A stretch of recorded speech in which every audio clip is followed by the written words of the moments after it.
Hi my dears, welcome back my channel. വായനയിലൂടെ അല്പം വിനോദം. എൻ്റെ ഇന്നത്തെ വിഷയം സ്വാതന്ത്ര്യ സമരത്തോടനുബന്ധിച്ചുള്ള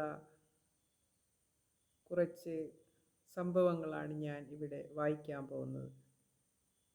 കഴിഞ്ഞ കുറച്ച് വീഡിയോയിൽ ഞാൻ സ്വാതന്ത്ര്യ സമരവുമായി ബന്ധപ്പെട്ട ഭാഗങ്ങളായിരുന്നു വായിച്ചു വന്നത്. ഇന്നത്തെ എൻ്റെ വിഷയം 1927 സൈമൺ കമ്മീഷൻ ബഹിഷ്കരണമാണ്. 1919 മോണ്ടേഗു ചെംസ്ഫോർഡ് നിയമപ്രകാരം നടപ്പാക്കിയ ഭരണ സംവിധാനത്തിൻ്റെ പ്രവർത്തനത്തെപ്പറ്റി അന്വേഷിച്ച് റിപ്പോർട്ട് ചെയ്യാനായി 1927 നവംബറിൽ ബ്രിട്ടീഷ് ഗവൺമെൻറ് നിയമിച്ച 7-അംഗ കമ്മീഷനാണ് സൈമൺ കമ്മീഷൻ. ജോൺ സൈമൺ ആയിരുന്നു ഇതിൻ്റെ ചെയർമാൻ. പിന്നീട് ബ്രിട്ടീഷ് പ്രധാനമന്ത്രിയായിരുന്ന ക്ലെമന്റ് ആറ്റ്ലി ഇതിൽ ഒരംഗമായിരുന്നു. ഇതിൽ ഒരു ഇന്ത്യക്കാരൻ പോലും ഉണ്ടായിരുന്നില്ല.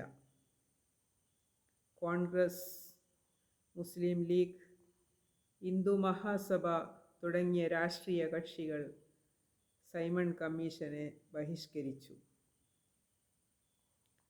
ഇന്ത്യയിൽ അങ്ങോളം ഇങ്ങോളം സൈമൺ കമ്മീഷനെതിരെ പ്രകടനങ്ങൾ നടന്നു. സൈമൺ കമ്മീഷൻ ഇന്ത്യയിലേക്ക് വരുന്ന ദിവസമായ 1928 ഫെബ്രുവരി 3 അഖിലേന്ത്യാ ഹർത്താൽ പ്രഖ്യാപിച്ചു. സൈമൺ ഗോ ബാക്ക് എന്ന മുദ്രാവാക്യം കൊണ്ട് ഇന്ത്യയാകെ മുഖരിതമായി. ജനകീയ പ്രക്ഷോഭം ഗവൺമെൻറ് ശക്തമായി അടിച്ചമർത്തി. പ്രക്ഷോഭകാരികളെ പോലീസ് മൃഗീയമായി മർദ്ദിച്ചു. ഭീകരമായ ലാത്തി ചാർജിൽ ലാലാ ലജ്പത് റായ്ക്ക് ഗുരുതരമായി പരിക്കേൽക്കുകയും പിന്നീട് അദ്ദേഹം മരണപ്പെടുകയും ചെയ്തു. ലാത്തി ചാർജിന് നേതൃത്വം കൊടുത്ത സോണ്ടേഴ്സ് എന്ന പോലീസ് ഉദ്യോഗസ്ഥനെ ഭഗത് സിംഗും കൂട്ടരും പിന്നീട് വധിച്ചു. സൈമൺ കമ്മീഷൻ അതിൻ്റെ റിപ്പോർട്ട് 1930 സമർപ്പിച്ചു. സൈമൺ കമ്മീഷൻ്റെ പല ശുപാർശകളും 1935 ഇന്ത്യ ഗവൺമെൻറ് നിയമത്തിൽ പ്രാബല്യത്തിൽ വന്നു. ഇതിലെ ചില ഇമ്പോർട്ടൻ്റ്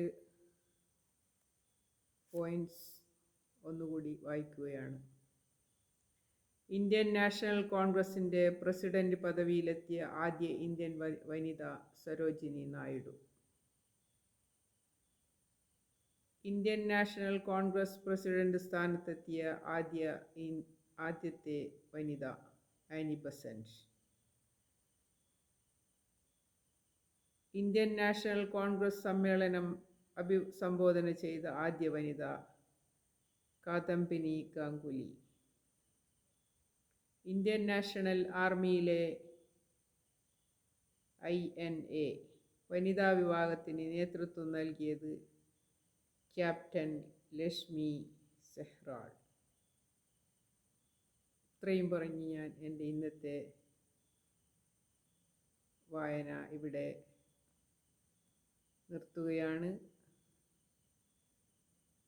അടുത്ത വീഡിയോയിൽ ബാക്കി കാര്യങ്ങൾ ഞാൻ വായിക്കുന്നതാണ്. ബൈ.